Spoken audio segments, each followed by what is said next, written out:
Welcome to Red Talks Daily International. We have in our midst Dr. Amit Filora to speak to us on one of the most interesting topic, neuromarketing. We welcome you, sir.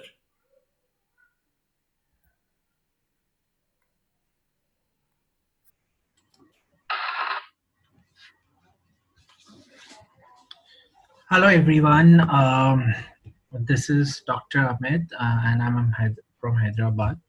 I hope you all are doing very good. And today's topic for discussion is on neuromarketing. It's a very new topic.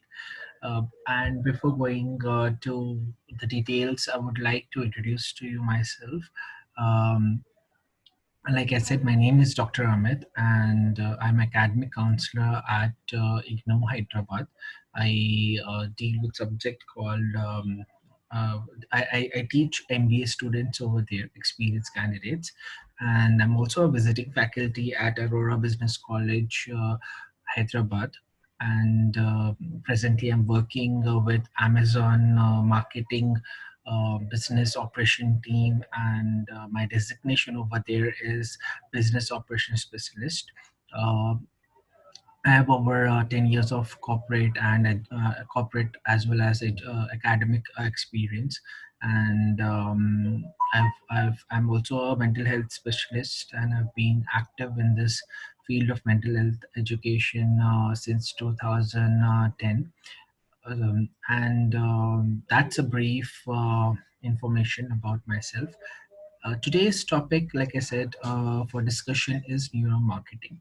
So before I start with the topic, I would like to give a brief introductory on what this presentation is will be on. So if, the concept of marketing is to market a product. That's very obvious. You have to sell the product in the market, or sell your services in the market, so that you can have more number of clients or customers, and you can survive in the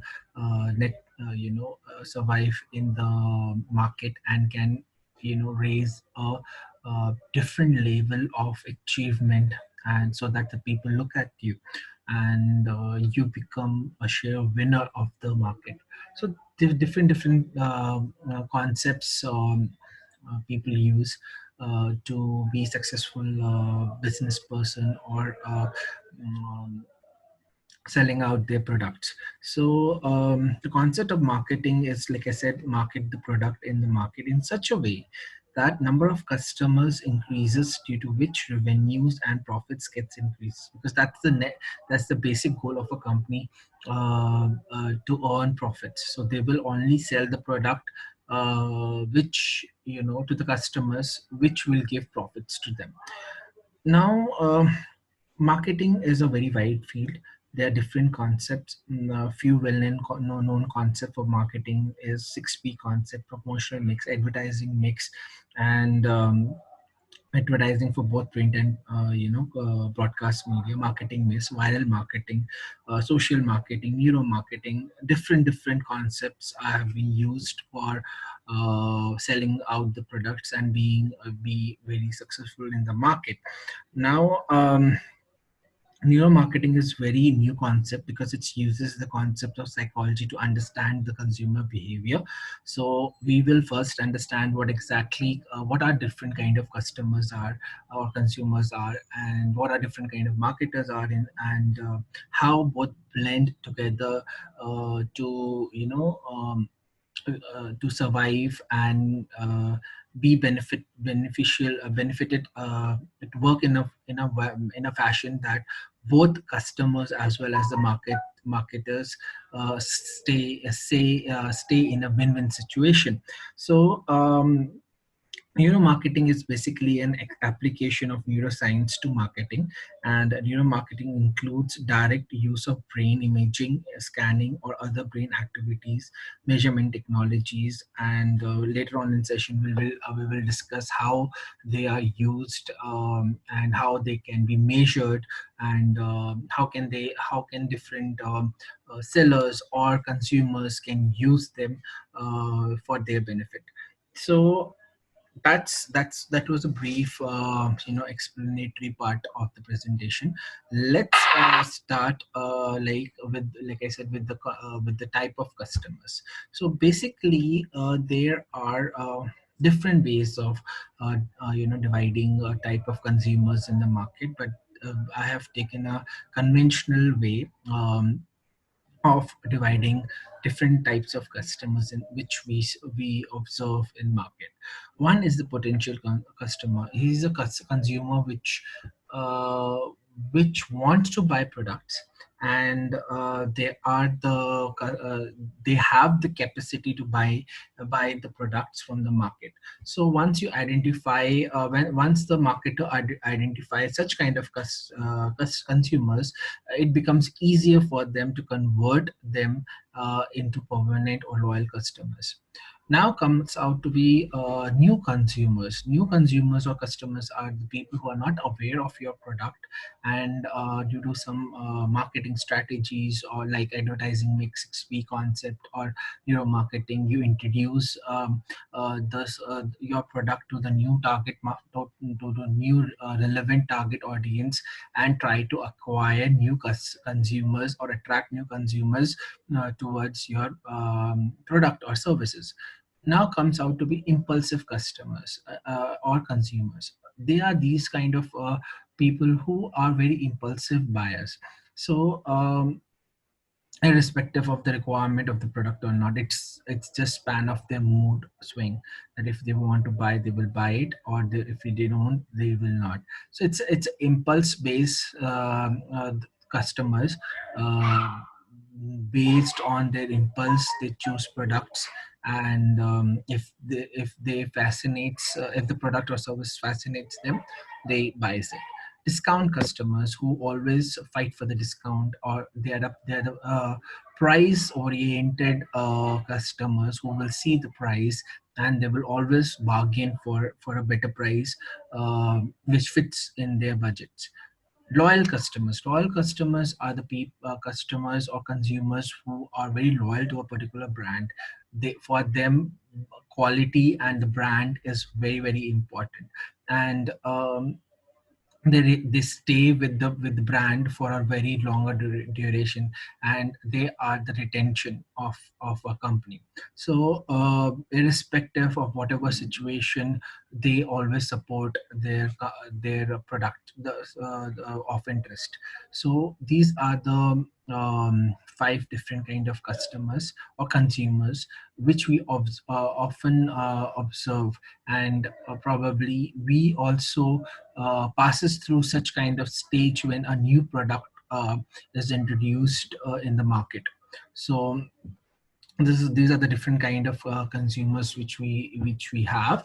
Then comes the different kind of marketer. Marketers are the people who make the products available in the market. So depending on the medium the marketer is selling the product or services, they are categorized. Digital marketers use e-commerce platform like website like some Myntra, Amazon, Flipkart, different kind of digital platforms they use to sell products and services. Then comes neuro marketers. They use the concept of psychology for understanding the consumer behaviors. Based on that, they improve the quality of the product and sell the product. Social media marketers who use social media like Twitter, Facebook, different websites, blogs for selling their products. For example, a company using Facebook page to introduce the products to their audience, or to the people whom they want to target. So and that's one way, and also uses the promotional and advertising facility available to boost their ads or the pages visibility to the customers. So that's a social media platform for them. Inbound makers are some people like who uses KPOs and BPOs as a platform to sell their products.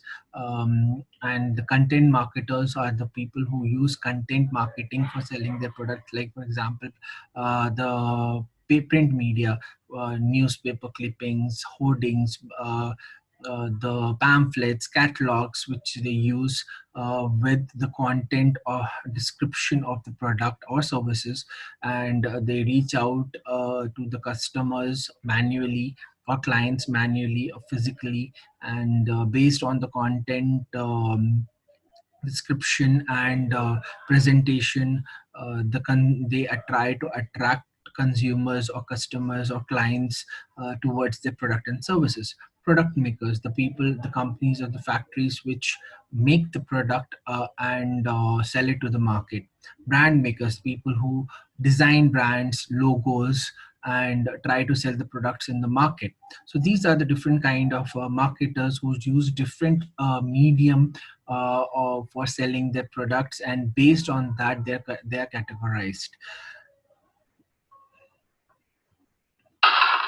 Now proceeding further, let's try to understand what is a consumer, and what kind, how can we understand his behavior. So behavior that consumer display, to understand a consumer we need to understand what kind of behavior they use for searching, purchasing, using, or disposing goods and services. So when you go to a market, what kind of product you're going with the mindset, what kind of product you're looking for, why you're purchasing, what is the use, how will you dispose it after using its services. So these will the product you're buying or services you're using or availing will satisfy your need. These kind of points, observations, when you see on a consumer, you will be able to understand what exactly is going on in his mind for buying a particular product or availing a service. So let's try to understand this by very simple concept called as um, five Y's, five W's, sorry, three W's and two H's. So let's take an example. Um, let's try to understand with these three W's and two H's. So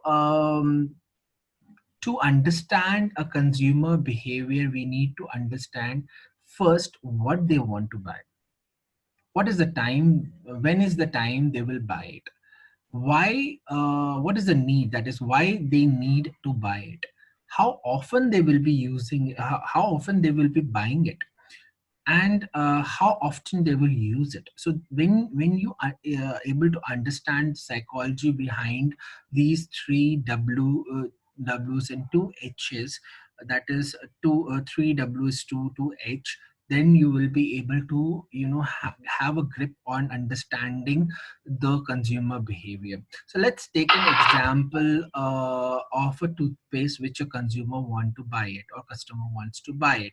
So there are different types of toothpaste available in the market. There are gel toothpaste, there are regular toothpaste, stripped toothpaste, in tube toothpaste, with pump toothpaste. Now when you see that, okay, these are the different character types of or so categories of toothpaste available in the market, let's try to fit in this toothpaste into 3W and 2H concept.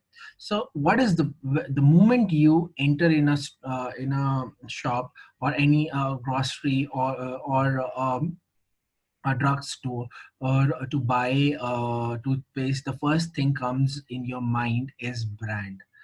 what brand do you want to buy? You want a national brand, like for example Patanjali, or a different Dabur toothpaste, which is national brand, private brand, or generic brand you would like to purchase, like Colgate, Pepsodent, different varieties of the toothpaste which are available. Now, what is the need to buy the product? That is, why do you want to buy it? Obviously, toothpaste main concept usage is to prevent your tooth from decay, to remove strain, to have a better breathing, and clean mouth. These are the reason why a person buys a toothpaste. So now, where do we get it? From where should we buy it? So that is the third W. So where you can get toothpaste? You can get toothpaste from supermarkets, you can get toothpaste from drug stores, grocery stores, conventional stores. These places you can buy it. You can walk into these places and buy the national, private, or generic brand of the toothpaste which you want to buy. Now, how often you will use? So for example, um, when you wake up, the first thing in the morning is you wash your face and have your teeth brushed. After each meal, when you're going to bed for sleeping, then you use it. Or whenever you had something sweet or sensory, then you use it. So now, how often you will buy it? So it depends on the usage. So how frequently you're using it. So for example, if you're using it once a day, that the toothpaste may last for a month or more than a month. If you're using twice a day, so it may get finished in 2 weeks, and you'll have to buy it after 2 weeks. But if you're using three times or more than three times, obviously it will get finished within a week. Within week, and you'll have to buy it. Also, it depends what is the size of the toothpaste you're buying. If you're buying a small toothpaste, probably 10-50 grams or less than that, then probably it will take a week's time. Or if you're buying a bigger toothpaste, full size toothpaste, it may take monthly time to get finish it over. So that's one example I tried to explain the 3W and 2H concept to understand the consumer behavior. um, Now let's try to understand what is neuromarketing. Neuromarketing is a new way to measure whether and how marketing is working. So neuromarketers believe that it is a better way to measure marketing because it is based on realistic understanding of how consumer brains operate. So you try to understand the psyche of a consumer, and based on that, neuromarketers target audience or improve their services for having better sales and profits. Now, where do marketers use neuromarketing field? They use for branding, producting, advertising, shopping, online purchasal, or online shopping, or entertainment. So these are the six fields where marketers, makers, or marketers use neuromarketing. Now, when we discuss about using neuromarketing, what are the benefits of using it? First and foremost benefit which we get from using neuromarketing is that we are able to understand the brain of the consumer, and how he is going to what is the experience which the consumer is having based on the stimulus. Now, it can also tell us that how the brain reacts to the marketing stimuli present to the different situation context. It can tell you how brain translate those reaction to into the consumer decision and behavior. So basically, when you see a particular product, and how your brain reacts by seeing it, and how that reaction converts or influences your buying capability, is where neuromarketing helps.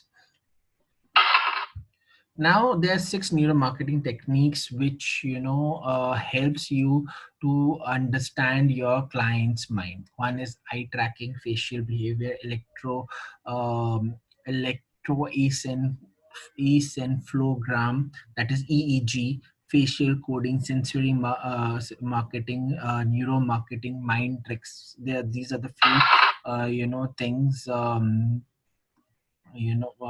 things on the way you can understand your client. Now let's try to understand um, how neuromarketing measures consumer behavior.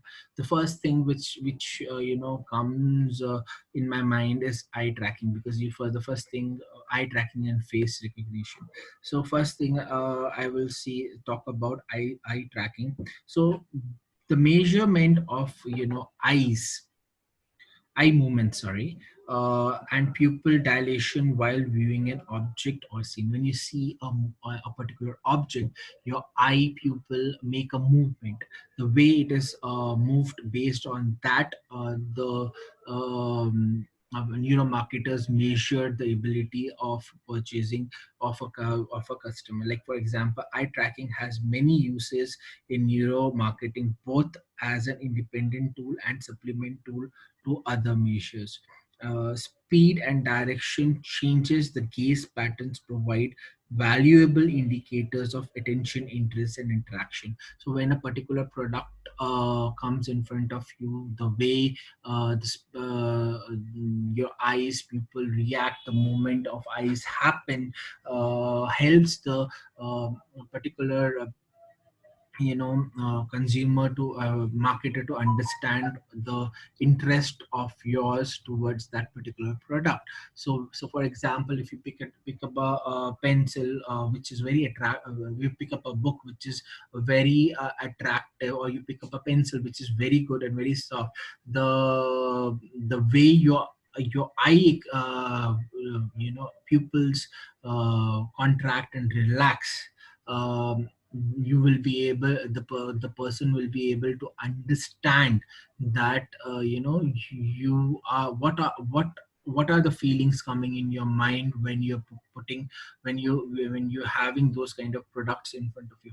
For example, if you don't like a particular product, the speed of pupil eye and or eye movement will be different in comparison to the eye movement of the product which you are holding, and towards which you are attractive and you are willing to buy it, or you show or there's a interest you coming in your mind for buying or for that particular product. So this is what the eye tracking concept is. So all in other words, I can say it's a tool that allows your brand to see through your potential clients' eyes, not only in labs but in the real purchasing scenarios as well. So that's one thing which you can use generally use for neuromarketers use for buying, for selling out their product, for understanding the consumer behavior. So as modern technique, there are very many devices available in the market which helps in tracking the eye movement, and as modern eye tracking devices are very small and light, the participant in the study can wear them while going to shopping or watching TV. So when as a sample, or people who these are wearable glasses, or they are very light, which you can carry with yourself. So when a market, for example, you go to a to a shopping mall, and to understand your behavior, the shopkeeper or the mall keeper gives you a glass which can, read your eye movement. So whenever you will see a product, the eye movement will be captured by that device, and the data will get stored in that device. So and you will be, uh, as a seller, you will be able to understand the behavior of a customer when he picks up a product, and the way he is making eye movement, you will be able to understand that. When this happens, when you get that data, efficient data, you will be able to answer the following question easily, like how much attention to the consumer pay to an item promoted near the store's entrance. So the moment you enter and you pick up a product, what kind of attention you are showing, that thing will be recorded in the device.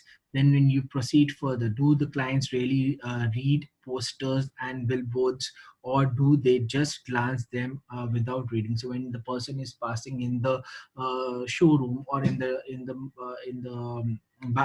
seller's place, when he's moving, his movement of eyes is getting tracked on each and every product. The consumer look for information. So for example, if he's looking on pamphlets, on reading on pamphlets with interest, it will get recorded with interest. If he's just paying a glance, or he's not paying attention to the content mentioned in the pamphlet, or the informative place, that also will get recorded. So based on that, the marketer will be able to understand that whether his content marketing is up to the mark or not, whether it is attractive or not.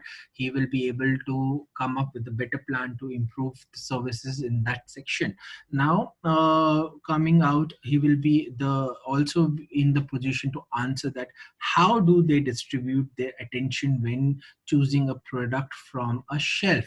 Now, a consumer goes to a particular shelf which is not very clean, it's not hygienic. So obviously the consumer will give a very frown, or disinterested uh, kind of look towards that shelf, and he or she may not pick up any item from there, in comparison to a place where he or she goes, where the products are kept well organized and very hygienic. Probably he or she will pick up a thing from there. Or when a consumer move to a place, or to the section where the color combinations are not of a good choice, they are very bad, or the shape of the shelf is not right, or some kind of thing which a general population do not like it. So that kind of expression, that kind of movement of eye will get recorded, and you will be able to understand that how a customer is reacting to the shelves or the places where your products are kept. Based on that, you can re-innovate, you can change, and or you can improve that particular section which required improvement, and can make chances increased for buying, getting your objects or products or services purchased from that particular section, where the people were showing less interest in comparison to other shelves or sections. Now and then it comes that do they pay attention to they pay attention do they pay attention to product placement when watching TV? So when you're watching a television, do you pay attention to the advertisement, or of the product or services coming in front of the TV? If you're wearing an eye tracking device, that data will get recorded, that are you paying attention to the advertisement of a particular product? It does it compels to you to buy, or does it gives a positive or negative reaction for that particular product? So based on that,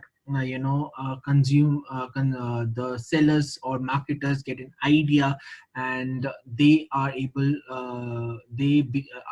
to provide better services and products to the consumers, because they know how they are reacting for their products and services. So that's one way to find how can they improve themselves in the market and be better than the other sellers in the market. Now comes out to another important thing is facial expressions. So the human face registers a wide variety of emotion states. So here I will be talking about different things, how things come in front of you, how you react to a particular thing, whether your emotions are for a particular product is positive by seeing it, or it is negative by seeing that product. How, what kind of emotions or what kind of thought comes in front of you, that immediately reflects in your face by just by seeing it. So like facial expressions generally are of two types: observable changes in expressions, like for example smiles or frowns. If you like something, you will smile; if you don't like something, you will frown. And unobservable micro muscle changes, for example contractions of muscles associated with positive or negative emotional reaction, which if the how your muscles will react to a positive or negative emotion, it depends on that. So facial expression measure have found to be robust indicators of positive or negative emotional responses, which is also called as emotional variance. So emotional variation is something that you how a consumers will be able to react to a particular product just by seeing it, how his expressions are coming, how like I said, if you like something you will smile, if you don't like something you will frown. If you like something, of the way of your muscle contraction or reaction will be different. If you don't like something, the muscular contraction or your emotion will be different. So to measure or to the scale of the way your emotions are changing when a positive or negative thing is coming close to you is something what called as emotion variance, and which helps sellers to understand better, or companies to understand better, what kind of expressions or emotions they are expressing for their products. And based on that data, they can improve the services and products for their consumer to have better profits in comparison to their competitors. Now coming out to another way, it's called as electrodermal activity. So a measure of perspiration of on the skin, usually measured at the fingertips. The signal increases with the increased emotional arousal, that is stimulation or excitation of the nervous system. A limitation of this measure is that it cannot distinguish between positive and negative emotional variance. So whenever you enter in a shop, and when you touch or when you pick up a product, you the first mode of contact mostly is your fingertips. And how when you just by touching the product, what kind of emotional waves goes through your mind, is what the way it is measured. So when you touch a product, an emotional signal goes to your brain, and based on this, that your nervous system works, and you react. So basically, when you hold a product, or you show a certain kind of emotion. For example, you will, when you hold a branded pen, which is very expensive and beautiful, like for example Parker pen, the emotional level will be very high, and you will be attractive to that pen, in comparison to that if you when you hold a 5 rupee pen, which is just a normal five Raymond, some brand, same local brand of a pen, the level of you know attraction will be very different in comparison to that Parker pen. So that measure will help, is the key factor to understand how a consumer feel for a particular product. Like, again, I'm coming back to the pen example. When you use a Parker gel pen or a ink pen, the writing will be very soft and very handy, and you will like it. And in comparison to when you use a normal simple ballpoint pen, it's the way of its writing, and the way of the pen, the concept of the pen will be completely different.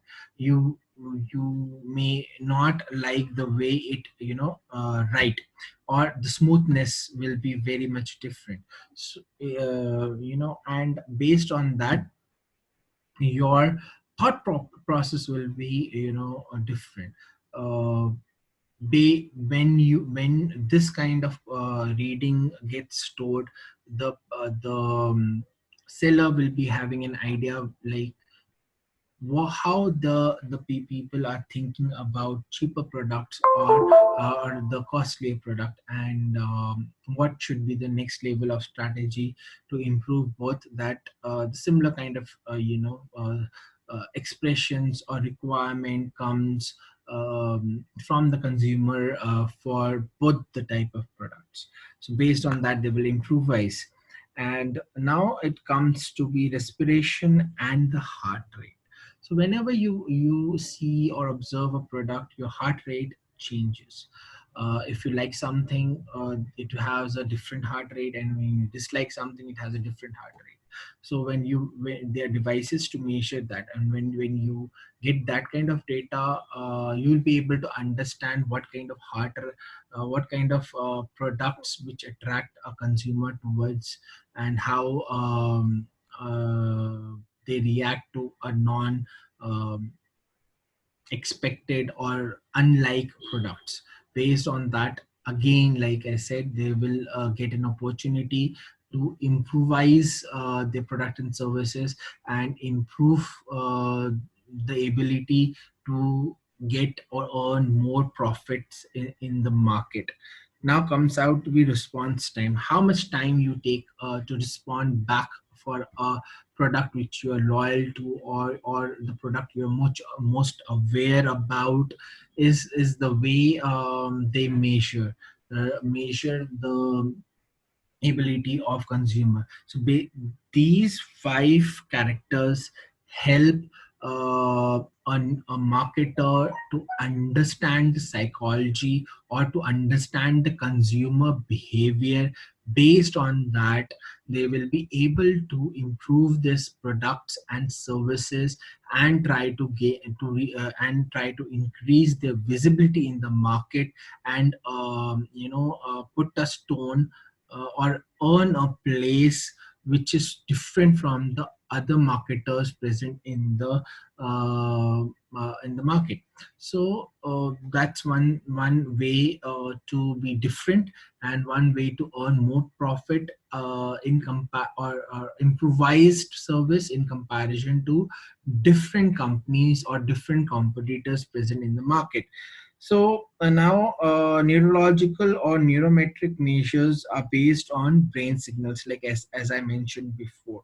So what are the devices, or what are the things by which you can measure them? As in the slide, you will be able to see on the left, On the left there's an MRI machine, on the right there is a EEG pattern to measure the brain signals, and then the third comes with the MEG, that is oscillography way to measure the brain signals. So, what is EEG? EEG is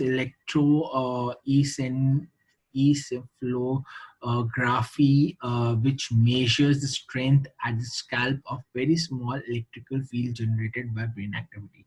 Yes, you heard right. Your brain generates electricity, minor electricity. It is a well-established technology that benefits from massive literature. The biggest limitation of EEF or EEG is that it can't be reliable. It cannot be reliably measure electrical activity which is very deep in you. So basically it measures the peripheral electrical activity which is present in your brain, but if the deeper electrical activity, it fails to measure it. It is most widely used technique because of the cost thing. It is very cheap and convenient in comparison to other equipments present for measuring the brain activity. So its device is also manageable. Now, the second thing comes out to be functional magnetic resonance imaging, which is also called as fMRI, which you can see on the left side top. So, it is the favorite technique for most of the academic researchers because you will be able to get the picture of the precise activity which you are trying to look for, which means that it enables you to measure or the precise imaging of the activity anywhere in the brain. So it does this by measuring the blood flow.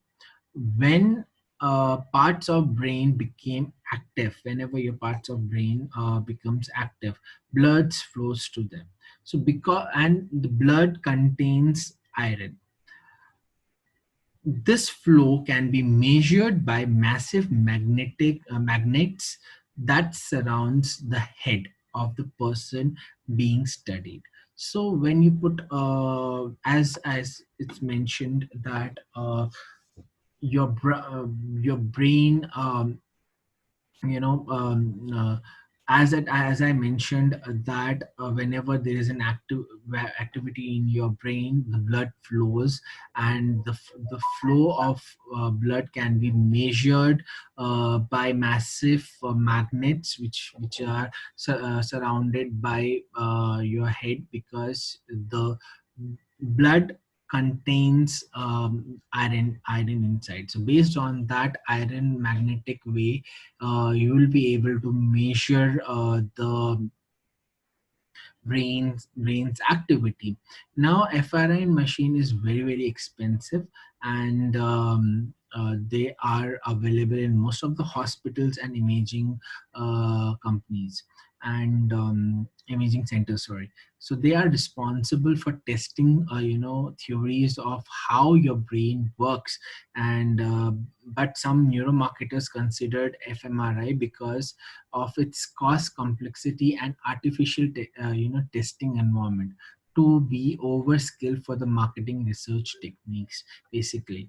So now comes out to your MEG. This technique measures minute changes in magnetic field produced by your brain. So it will measure minute and even measure the minute changes that is happening in your brain due to any magnetic field which gets produced in your head or brain, sorry. It has many advantages, but only problem with this machine is that it is very expensive, and it needs a zero degree temperature to operate.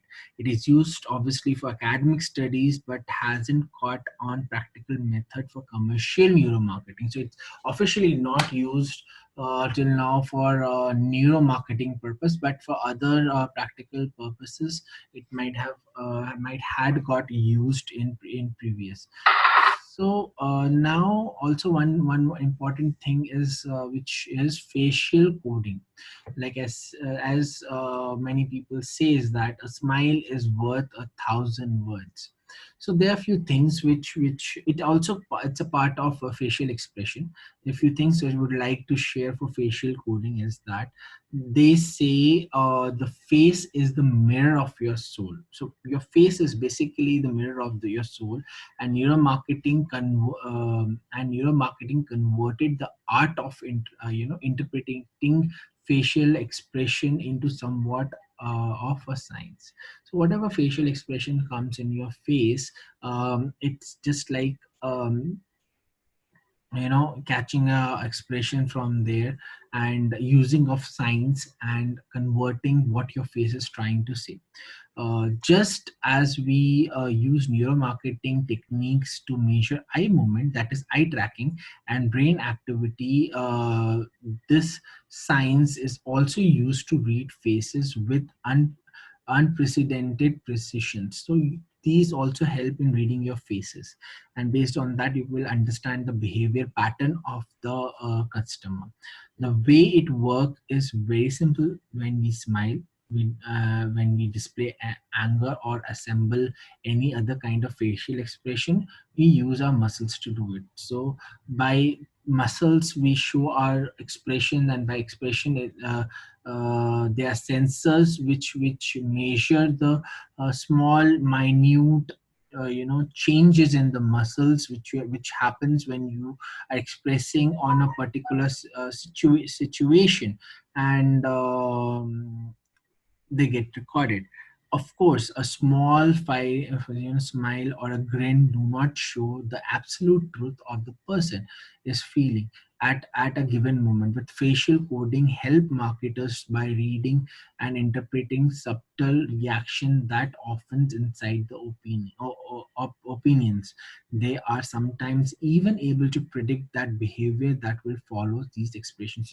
By that, you will be able to understand more better that what type of consumers you have.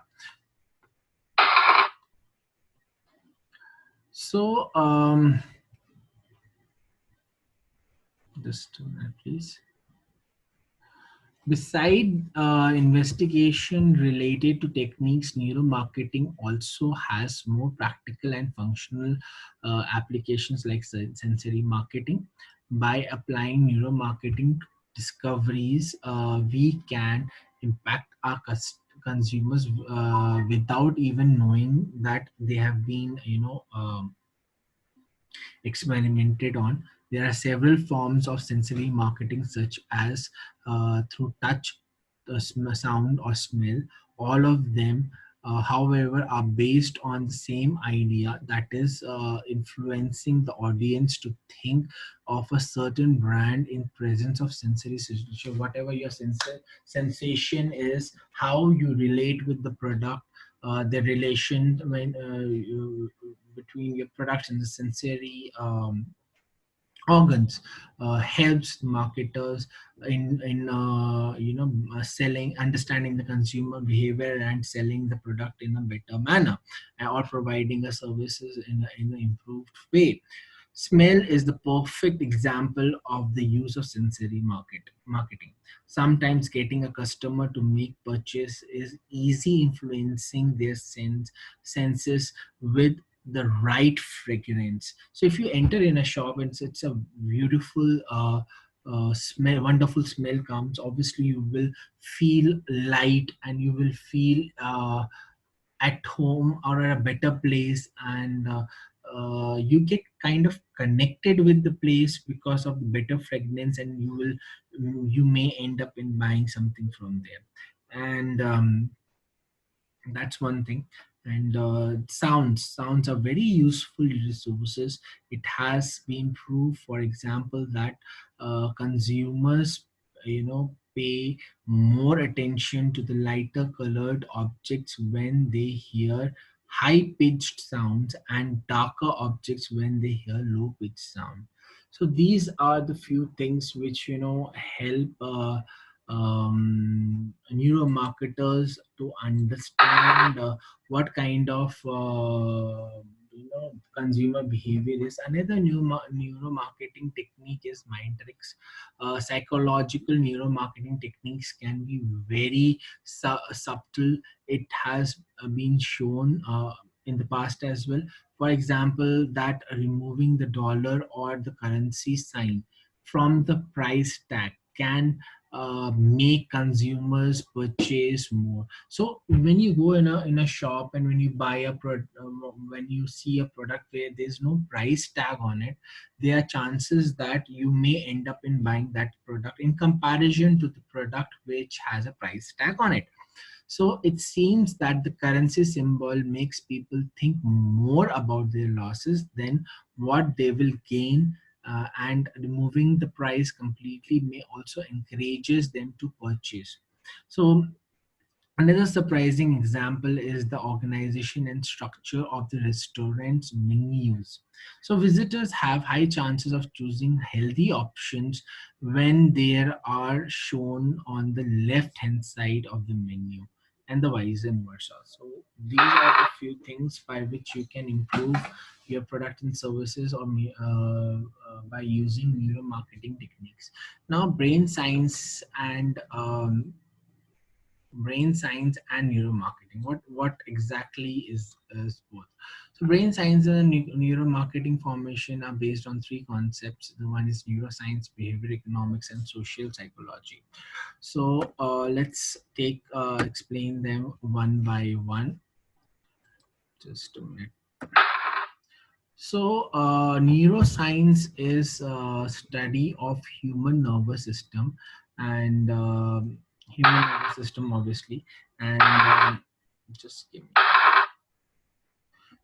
So, whenever you see a product and the way you react, like for example, the way you react, your brain reacts the same. The study of human nervous system, including the brain, its anatomy, functions, and peripheral nervous system, that is PNS, is what it is what neuroscience is. Neuroscience is most relevant to understand the brain states and psychological reactions that accompany in exposure to brand products and marketing material. Whenever you see a product, there's kind of activities goes in your mind, which influences you for buying a particular product. So it's very important for you to understand what is brain, and how does it work.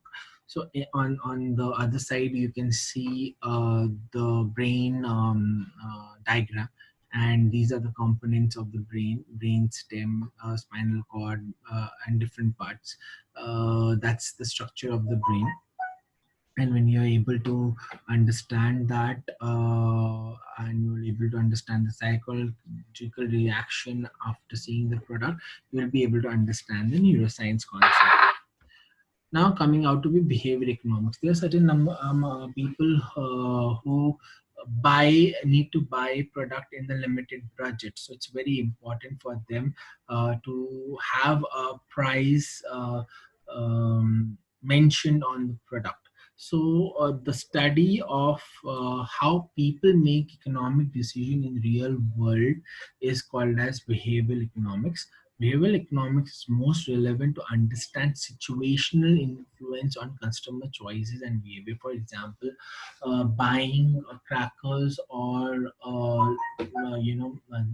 lamps for Diwali and Dashera will be more in comparison of their purchasal in a normal location. So that is how the behavioral economic of the person is. You, for example, you enter in a showroom, you have 200 rupees, and you have a list of items. So you will have to divide the list in a manner that it do not exceed 200 rupees. You will visit each shelf and corner, and will compare the price, and then calculate it a total, and based on that you will make your purchasal decision. And as you have limited amount of money, you will try not to exceed more than that, and just to buy the stuff within itself. So you will pick up a product and calculate its price in a manner, in a particular pattern. That kind of study is called as behavioral economics. Now comes out with social psychology. Human is a social animal, and he interacts or she interacts with each other a lot.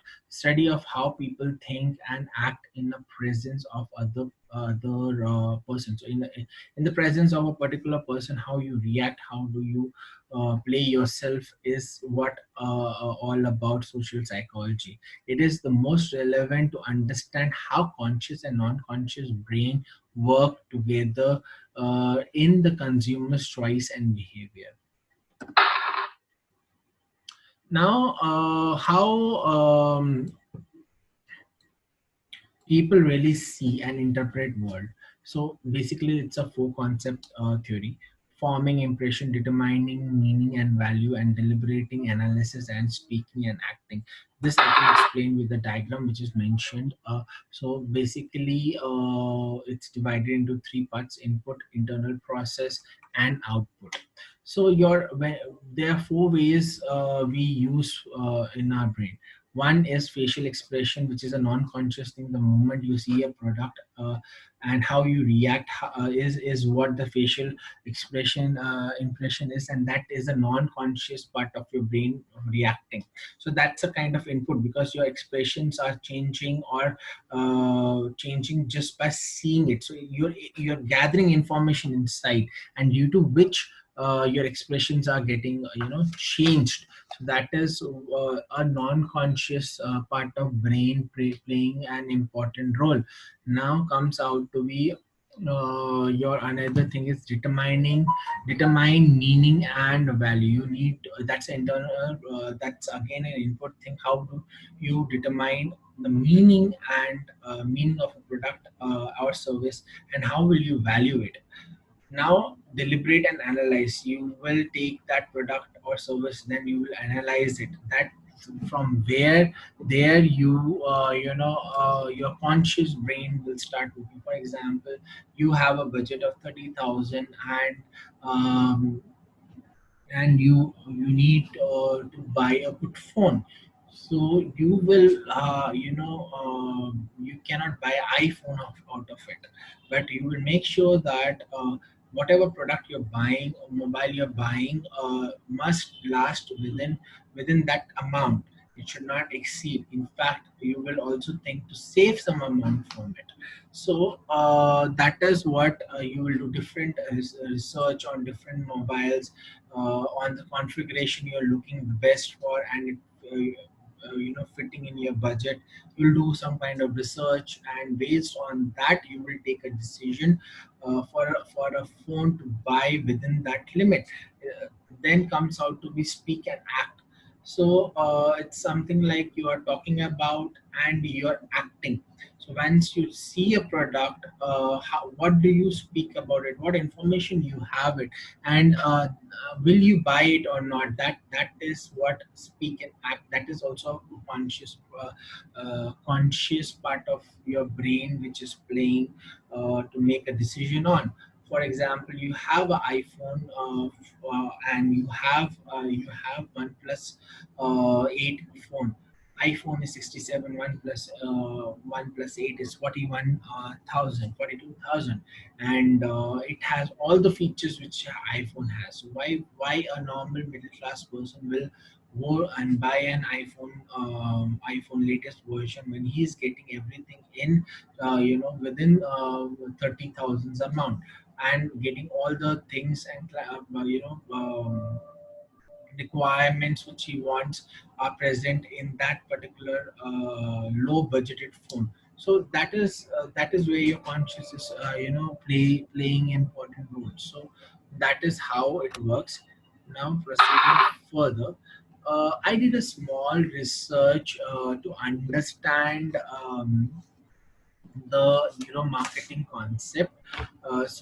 I studied different companies. I met different people, and did a small research. So before doing that, I had a few objectives to carry out my research. It was that the companies using neurosciences understand the customer's need and use it in a better and efficient manner. Companies that use neurosciences can control consumers' need and purchases. Companies working in advertising can control consumers' mind. Scope of neurosciences. What is the scope of neurosciences in near future? By using neurosciences, the companies will improve their skills on that. The use of neuroscience improve the collaboration between companies and customers. I believe that companies can misuse the insight and methods of the neurosciences. Neuroscience will help consumer making better choices. So these were the objectives of my study, and based on that, I had, designed my research methodology. So I interacted with different consumers, employees from advertising companies, companies who buy advertisements, and people who were involved in scientific research. These were the few people, categories of the people whom I interacted, and I had used 1 to 7 scale questionnaire, and based on that, I could find I could do the questionnaire analysis. So now, proceeding further, um, what was my hypothesis? My null hypothesis was neuromarketing can be gainfully utilized in marketing company products.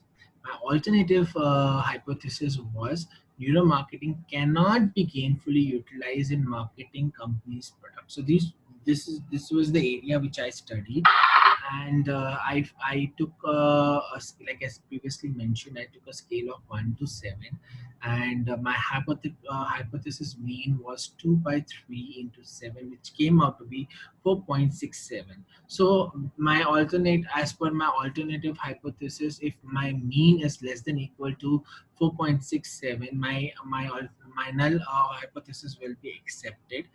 But if it is more than 4.67, my alternative hypothesis will get accepted.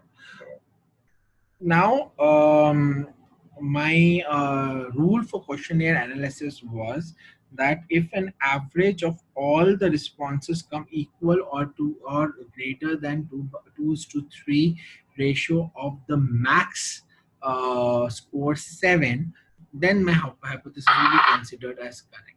Now, data analysis and type of test which I used a population which was infinite type. Sample size I could only get 25. My hypothesized mean is 4.67. That was 2/3, and my mean is that is x bar is 5.08. The sampling error data came out to be 1.17. CL was 0.95. My level of significance which I took was 0.05. My t value was 1.710882. As my sample size was less than 30, so I had used a right tail test.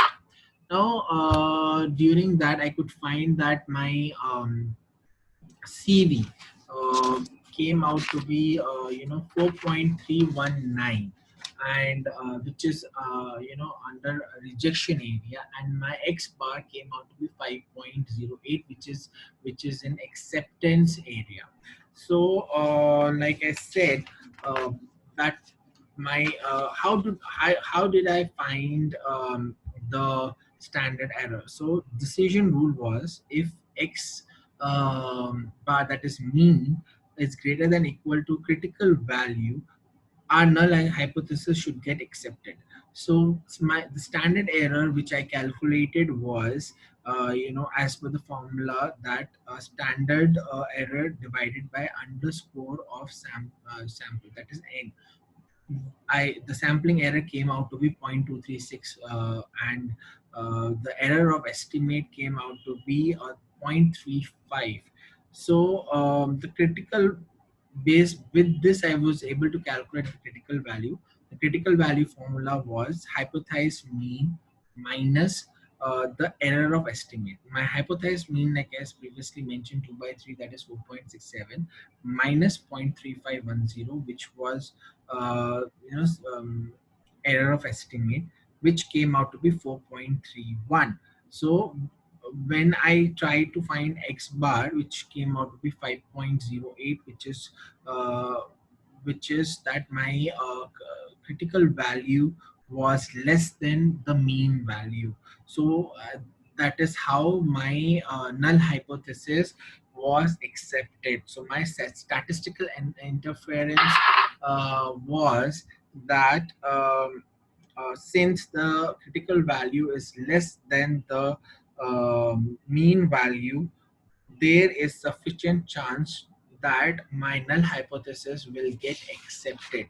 Now, when I proceeded further, there were few things during my research I could find is that 58% of my target audience knows actually what neuromarketing is. So it's a very well known factor among the MNC people and the customers or the consumers which you are present in the market. 91% of the target audience are aware of the psychological concept and they know the consumer behavior concept, and they have the awareness of it.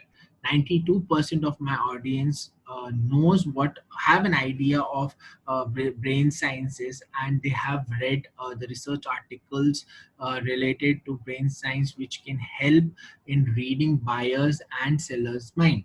So 70.8% of my target audiences always believed that neuroscience can be used for improving the economy of the company. Obviously, when you are able to read the brain of the consumer, that how they are reacting to a particular product and services, you will be able to get a direct idea how to reach out to your customer in a better manner and earn more profit.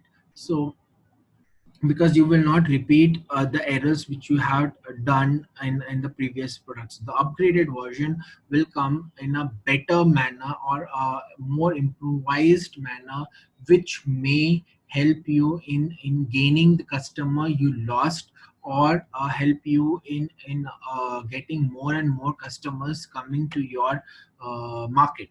Now, 75% of the target audience believe that current marketing companies are still using neuromarketing as a concept for selling their products. Yes, they are using it. They're trying to understand your behavior. Based on that, they're able to design products and services and are presenting them in front of you. So every time when you see, there are very frequent changes coming in the products which in the market. Like once a product is launched, within a week or 2 weeks or 3 weeks, the quality or the type of the products is getting changed. Why it is happening? Because they are getting they're observing your behaviors very very carefully. So when you make expression, when you the way you react, that information gets reached to the marketer, and they study those things, and based on that, if the number of expressions are negative in comparison to the positive, and so which means that they are able to understand that this particular product or service needs an improvement. Based on that, they will work with their team and try to improve their product and services in a better manner, so that they can gain more customers and towards them, and could and are able to survive better in market in comparison to the other competitors. Now 75% of the audiences believe that they are using advertising companies are using neurosciences. Yes, they are using it. They're trying to use your feelings, your emotions, to buy a particular product. For example, there are many ads which are designed in a very emotional pattern. Like for example, there's a recent ad of Sachin Tendulkar sitting with a lady, and where lady shows a concern that aren't facing a fast ball for his son is a risky pattern. Whereas Sachin Tendulkar says that in a life you have to take risk. If you want something, you have to take risk, and he shows a direction um, uh, towards the board and says that, do you invest in mutual funds? So she says yes. So mutual funds are also subject to market risk. You're taking a risk over there in buying a mutual fund. Why your son will not be able to take a risk to play a fast ball, because he wants to become a cricketer and you want to become a financially stable thing. But seeing that there are risks, you will not stop. He will not stop, and you will not stop from investing, and he will not stop from playing. So and the ad ends with the boy hitting a six. So on a fastball. So that is the emotional way of showing, one of the emotional way of showing for mutual services. There's another ad where it was shown that male of the family takes care of a lot. He takes consider everything, and he invests on policies, everything, ICIC policies, showing that the ICIC people are emotionally helping in each and every step to him, and helping them out in their regular life of and by taking care of the investments they are making. So that is how emotionally they design ads, because they know what is the psychology behind. Nobody will invest on insurance until unless the emotions and their trust is not gained. And these small things do matters and help in getting the kind of clients the market insurance or the market sector is looking for. Now, 84% of my target audience believed that companies that use neuroscience are able to control consumers' need and purchases. Yes, they are able to. So, like marketers use psychology for selling their products, in the similar manner, consumers also use psychology for buying the products. So, they have there are certain customers who mostly middle class customers or consumers, they have a budget, and irrespective of how much interest or attraction they have towards a particular product or services, they cannot exceed that project budget. So obviously they will choose those products and services which fits into their budgets. uh, and by seeing that if the quality and the services provide, which they are looking at a lower price, is appropriate and fulfilling their needs, they will become a loyal user of that services and products. So that, yes, that shows that they are able to consumers are able to control the needs and purchases for their day-to-day life. So 76% of the target audience believe that companies working in advertising can control the consumer's mind. Like I previously mentioned, to advertisements, yes, they are able to control that. So another segment I could find that 48% of the people believe that neuro marketing will never work. It will always fail. 88% of the people believe that all companies are going to use neuroscience in near future. 92% of the target audience believed that using neurosciences, the companies will improve their skills and their profits rates will be increased, and the number of client acquisition and retention both will improve. 92% of the sample believed that neurosciences is going to be used in future. It is already implemented in present, so the more improved manner will be used in the future as well. 88% of the target audiences believed that the use of neurosciences in economics and marketing is a very positive development. Yes, it is, because it's as I mentioned in my previous slide, that um, economic behavior is very important for consumers. So we need to understand the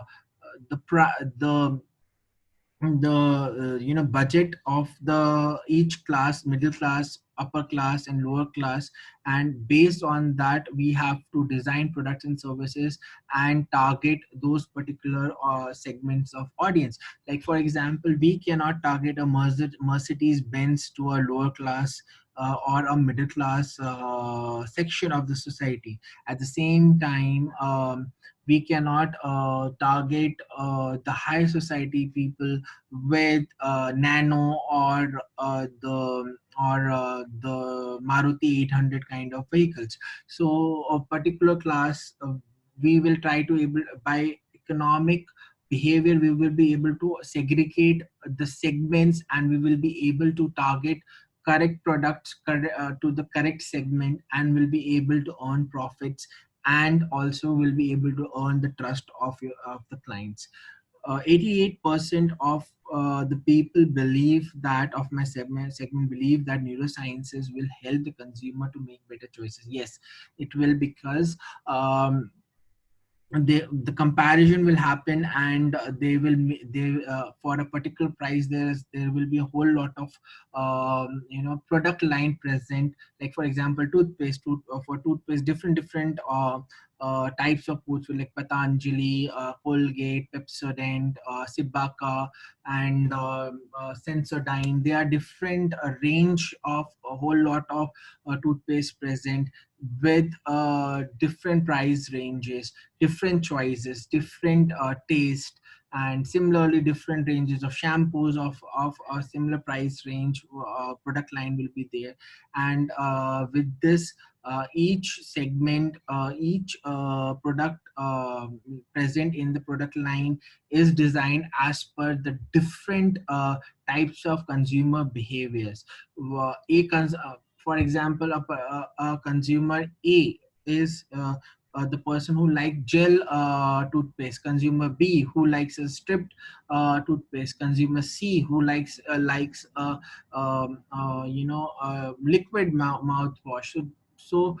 And they will be able to make choices on that, and keeping the price factor in the mind. So a wide variety of range will be designed for the consumers, keeping their behavioral pattern in mind. So if a consumer is entering in a shopping mall for buying a toothpaste, has a particular mindset, has a particular taste, he will end up in buying one particular brand, which the quality is looking for, and he will not walk out from the showroom empty handed. He will get the type of toothpaste or the soap he is looking for. Or that is how neuromarketing will help the consumers to make a better choice. So, like I said, based on my study, the average of all responses came equal or greater than to 2 by third of my max score, that is 7. So, my hypothesis is correct and was accepted. So, I would like to thank you with my presentation. I hope it was you gained something valuable from it. And if you have questions, you can always let me know, and I will be happy to help you. Thank you and have a wonderful day. Thank you, sir. I take this opportunity to thank Dr. Amit for his informative speech on impact and strategies on neuromarketing. Today, companies with large scale ambitions predict consumer behavior to oxygen neuromarketing stimuli, indirectly bridging the gap between fuzzy science and straight solid applications. I believe that to Dr. Amit's talk have enlightened us the commercial marketing communication field that applies neuropsychology. Thank you, sir. We congratulate Dr. Amit Filora and honor him today with the Red Talks honor title Red Talks Global Speaker. I thank all the virtual audience for participating in this interesting and informative talk. www.redtalks.net is our official website. Please visit for our upcoming programs. You may also like us on Facebook, facebook.com/redtalks daily for Facebook updates. We have regular scientific talks on Red Talks. Thank you all. Now we move on to discussion session. Before that, kindly fill the attendance and feedback. On the same screen, you will also find a tab Discussion Live on WebEx. Kindly click it. You will be taken to WebEx. There you enter the password shown on the screen now. There we will continue our discussion. Our speakers will be available. We can discuss more. Further, you can come back to www.redtalks.net. We have Red Talks Daily International Awards. Those interested can apply. Stay tuned. Thank you.